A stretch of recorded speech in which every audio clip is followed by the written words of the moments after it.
থাকুন।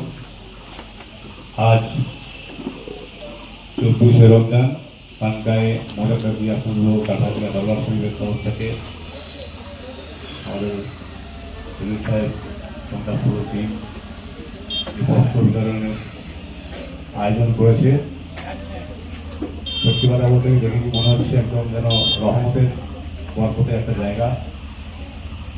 আমার তো খুবই ভালো লাগছে এরকম একটা সুন্দর আয়োজনের জন্য। আর আমাদের মুসলমানদের জন্য খুব অত্যন্ত জরুরি যে কাজগুলো এনারা সর্বক্ষণ করে থাকেন। আমি উপস্থিত থাকতে পেরে নিজেকে গর্বিত বলে মনে করছি।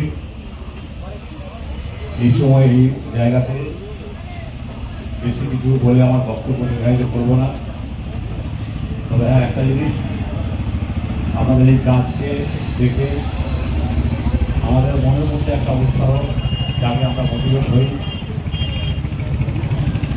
আমার একান্ত অনুরোধ থাকবে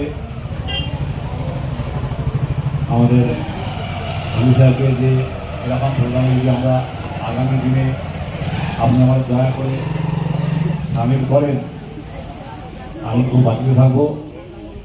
আর আজকে 24শে রমজান আমার আব্বা ইন্তেকাল করেছিলেন, আমি একটু অনুরোধ করবো আমার তরফ থেকে একটু আমার জন্য দোয়া করবেন, আমার আব্বার জন্য দোয়া করবেন। সবাই সুস্থ থাকুন, ভালো থাকুন। আমরা মুসলিম জাতি একে অপরের সঙ্গে একসঙ্গে সংঘবদ্ধ হয়ে আমাদের উন্নতি সাধনের চেষ্টা করব, এই শুভকামনা রয়েছে। আসসালামু আলাইকুম।